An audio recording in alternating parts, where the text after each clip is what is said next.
तुमच्या जाहिरातीसाठी एक संधी मोठ्या प्रेक्षकांपर्यंत पोहोचवा. व्यवसाय असो किंवा इव्हेंट, विकासनामा सोबत जाहिरात करा. स्क्रीनवरील नंबरवर आजच संपर्क करा.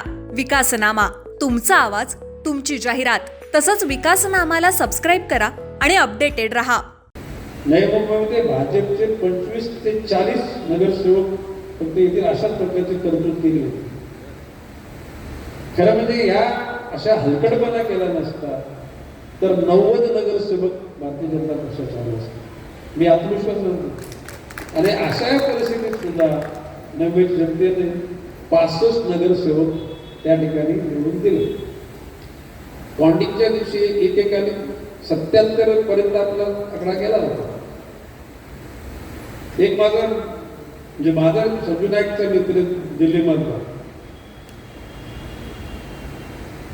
शिंदे, तो रामराजे शिंदे, मला दिल्लीला मी राष्ट्रीय अध्यक्षाच्या नेमणुकीच्या वेळी पक्षानं जे 10-12 लोकांना सन्मान दिले मला केला होता. मी गेलो महाराष्ट्र भवनमध्ये. रामराजे बोलले की नाही साहेब, काउंटिंगच्या दिवशी मी शिंदे सेनेच्या मुख्य नेत्यांच्या घरी होतो. 29 महानगरपालिकेपैकी कुठे काय चालू विचार, फक्त नवी मुंबईत काय चालू.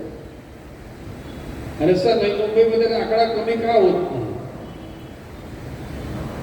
आणि त्याने मला सांगितलं ही वॉज अनरेस्ट, म्हणजे रडायचं बाकी राहिला. हे मी बोलतो नसलं का त्याने वर्णन केलं ते. आता रामराजे म्हणजे कोण बोलला, पत्रकाराला माहिती.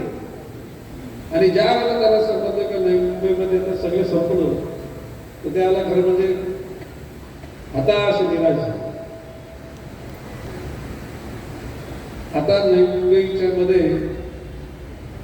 हे सगळं नवी मुंबईच्या, त्याला कोण महापौर होईल कोणाला माहित होतं का? हरिचानाला कोणते सांगू शकेल? आम्हाला माहित होतं. सगळ्यांना सांगितलं तर पाकिटमध्ये नाव पाठवून दिले. आणि तिथे गेल्यानंतर बोलल्यानंतर जे काही ज्यांच्या अपेक्षा होत्या, पेपरला बातम्या होत्या, निर्गणे या लोकांची नाव होती का तुमच्या पेपरला? तुमच्या social media, print media, electronic नाव होती का नव्हती? भविष्य काळामध्ये सुद्धा असंच होतं. तुमच्या जाहिरातीसाठी एक संधी मोठ्या प्रेक्षकांपर्यंत पोहोचवा. व्यवसाय असो किंवा इव्हेंट, विकासनामा सोबत जाहिरात करा. स्क्रीनवरील नंबरवर आजच संपर्क करा. विकासनामा, तुमचा आवाज, तुमची जाहिरात. तसंच विकासनामाला सबस्क्राईब करा आणि अपडेटेड रहा.